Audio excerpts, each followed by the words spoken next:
वादी भन्नाले मुद्दामा अभियोग लगाउने वा उजुरी गर्ने पक्ष नै वादी हो। त्यस्तै गरेर प्रतिवादी भन्नाले मुद्दामा जसको विरुद्धमा अभियोग लगाइएको छ वा उजुरीको प्रतिवाद गर्ने पक्ष नै प्रतिवादी हो। त्यस्तै गरेर अब भनिन्छ बन्दी भनेको के हो भनेर आउन सक्छ। बन्दी भन्नाले थुनामा परेको कैदी वा थुनुवालाई चाहिँ बन्दी भनेर भनिन्छ।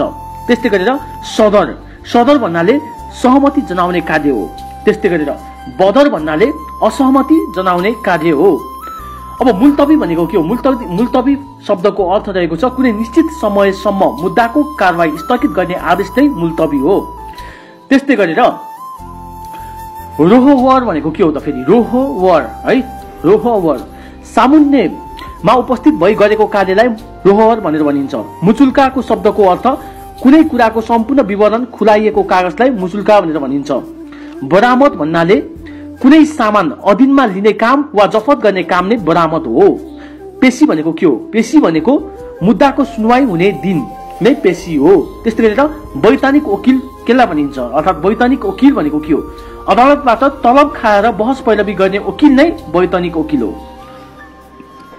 त्यस्तै गरेर हिरासत भनेको के हो? हिरासत है, हिरासत शब्दको अर्थ रहेको छ प्रहरीले मुद्दाको अनुसन्धानको लागि भनेर थुनामा राख्ने कार्य नै हिरासत हो। त्यस्तै गरेर फरार भनेको के हो? फरार भन्नाले भगुवालाई फरार भनेर भनिन्छ।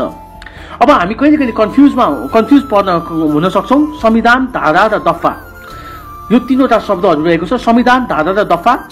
संविधान भन्नाले देशको मूल कानून हो भने धारा भन्नाले संविधानको सिलसिलेवार क्रम नै धारा हो। त्यस्तै गरेर दफा भन्नाले चाहिँ फेरि ऐनको सिलसिलेवार क्रम, अर्थात् त्यो धारा र दफामा चाहिँ हामी कहिले काहीँ झुकिन सक्छौँ। धारा भन्नाले संविधानको सिलसिलेवार क्रम र दफा भन्नाले फेरि ऐनको सिलसिलेवार क्रम। त्यस्तै गरेर म्याद भनेको के हो त? म्याद भन्नाले कुनै मुद्दामा पुनरावेदन गर्न वा उजुरी गर्न कानून बमोजिम दिएको समय वा अवधि नै म्याद हो। अब यो म्यादको अगाडि हद जोड्यो भने हदम्याद हुन्छ। हदम्याद शब्दको अर्थ के हो? हदम्याद शब्दको अर्थ रहेको छ कानूनले तोकेको अन्तिम हदसम्मको म्याद नै हदम्याद हो। अब फेरि अभियोग भनेको के हो? अभियोग शब्दको अर्थ रहेको छ कुनै अपराध गरेको भनेर लगाइएको आरोप नै अभियोग हो।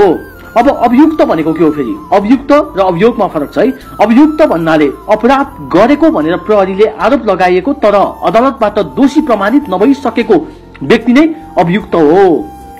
अब अभियोगकर्ता चाहिँ के हो त फेरि? अभियोगकर्ता अर्थात् यहाँ बुझ्नुपर्ने कुरा के छ भने अभियोग, अभियुक्त र अभियोगकर्ता है। अब अभियोगकर्ता शब्दको अर्थ रहेको छ अपराध गरेको भनेर आरोप लगाउने व्यक्ति वा सरकारी वकिल नै अभियोगकर्ता हो।